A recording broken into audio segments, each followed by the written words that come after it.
Thanks very much for that introduction, and it's really great to be here this morning, and thanks for coming to this session.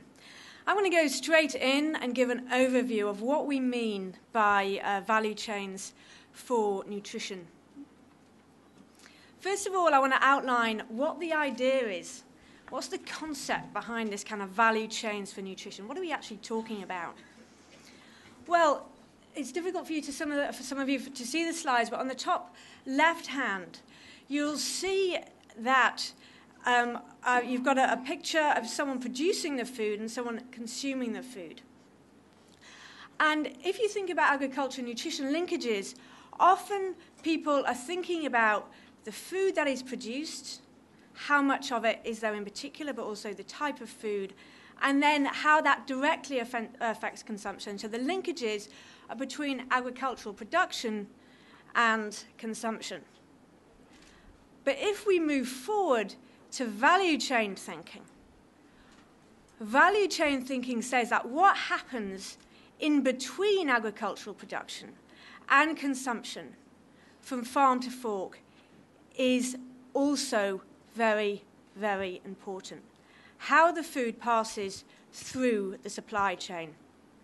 Now, this kind of value chain thinking, this greater consideration of markets, has been around in agricultural development and other academic development and indeed business strategies for quite a long time now. And in that thinking, the focus is on economic value. So say you start with a cabbage at the bottom of the chain. Now then say if you produce a variety of cabbage for which you can charge a higher price, that's adding value.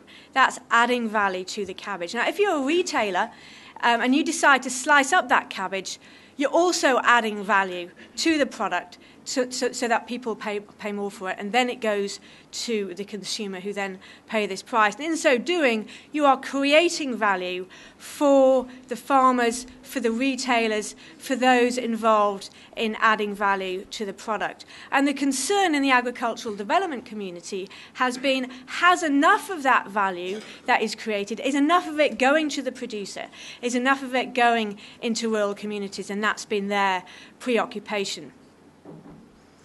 In value chains for nutrition, what we're saying is that value chains are a framework in which we can think about adding nutritional value, adding value for nutrition, and creating value for nutrition for the consumer of that product.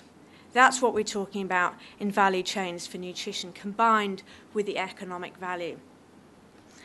And in so doing, we are concerned about rice and staples and the rest, but we're also particularly concerned about the nutritious foods, the micronutrient-rich foods, the fruits, the vegetables, the animal source foods, the beans, and so on. Why bother? Why think in terms of value chains when we come to nutrition? There's plenty of other concepts and frameworks out there. Here, I show a picture of a supply chain. And you can see the activities and actors through that supply chain. And a value chain is a supply chain on which value, in which we think about value. Now, there are plenty of reasons why we should be thinking about nutrition in this value chain concept, but I'm just going to give 4. The first is that we know that to improve nutrition, we need to improve the availability, the affordability of nutritious foods. In other words, we need to improve food access to nutritious foods. So that's about improving supply. And the value chain framework allows us to do that.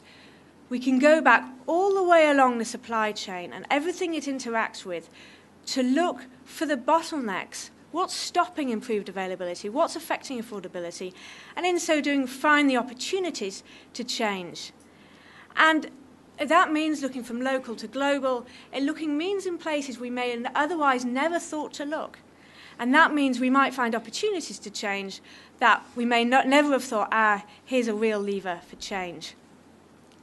But the second reason for adopting value chains for nutrition is because we can use them to improve demand. Value chain thinking says it's not just about supply. It recognises that improving the consumption of nutritious foods is not just a supply side issue, but it's about increasing the acceptability of these foods among consumers.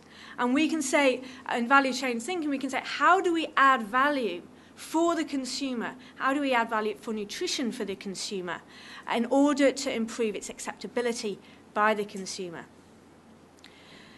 The third reason is something we've been hearing quite a lot about in this conference, which is that we know that in nutrition we need multisectorial coordinated solutions. If you look at the supply chain there, you can see a large number of actors that crosses sectors, the public sector, the private sector, etc., etc.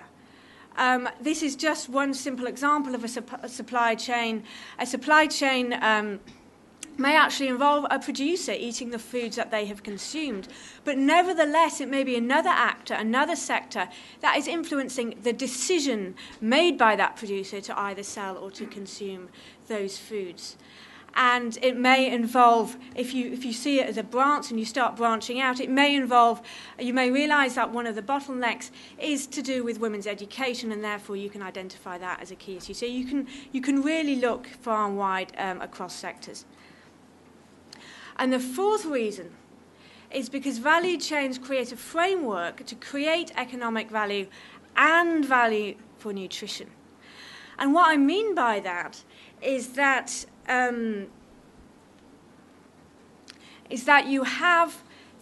you can think about nutrition as creating a solution to economic development. You can say, how does adding nutritional value add economic value? So nutrition isn't so much a problem, but it becomes a solution to some of the problems in agriculture and other sectors. You can think about them in the same frame. Now, of course, there are limitations to this approach. We recognise that. We know what these limitations are. But at the very least, it's a framework in which you can look at the trade-offs between the economic benefits and the nutritional benefits of agriculture across the value chain. So what examples do we have? Well, this is a nascent field. There's very few examples out there. We looked far and wide. If any of you guys have got some good examples, please let us know. We did find some examples from the United States. We found some examples from a range of developing countries. But there's very few out there. We were delighted to find two particularly good examples. We found several, but two particularly good examples. One of the bean value chain, which is featured in a brief produced for this conference in Uganda, and this one, orange flesh sweet potato in Mozambique. Now, what they did in this example is that they took orange flesh sweet potato vines and gave them to producers and said, produce this product. But they didn't only do that. They went to consumers with health promotion messages, with mass marketing, to try and educate consumers and increase the acceptability of this product by consumers. But they didn't stop there. They went to this lady here and others like her, and they said, what are your incentives for actually selling this product? And how can we increase your incentive to sell more of this product? And they found out that by telling the traders, the small retailers, that consumers were actually willing to pay more for orange flesh sweet potato relative to other varieties, that this increased the incentives for traders to stock and sell the product. So that was aligning the incentives across the chain to create an effective solution. So I would argue that there's a huge opportunity. We know that the agricultural development community is focusing on value chains at the moment, a huge opportunity to build in nutrition goals. But we have to be careful. We don't want to have these value chain solutions searching for a nutritional problem because we like some kind of organisation, because we like some kind of technology. No, this has to start with a clear definition of the nutritional problem and have the value chain cater to that. We have to have explicit nutrition goals. That's very, very important to keep focus. And, of course, we have to create value for nutrition. Now, you can read more about this in the background paper, which is available here, that we prepared for this conference, as well as the brief. And I'd just like to conclude by saying that we believe that value chains can be developed to improve nutrition outcomes, while also providing solutions to development challenges in other sectors, not least in agriculture. Thank you.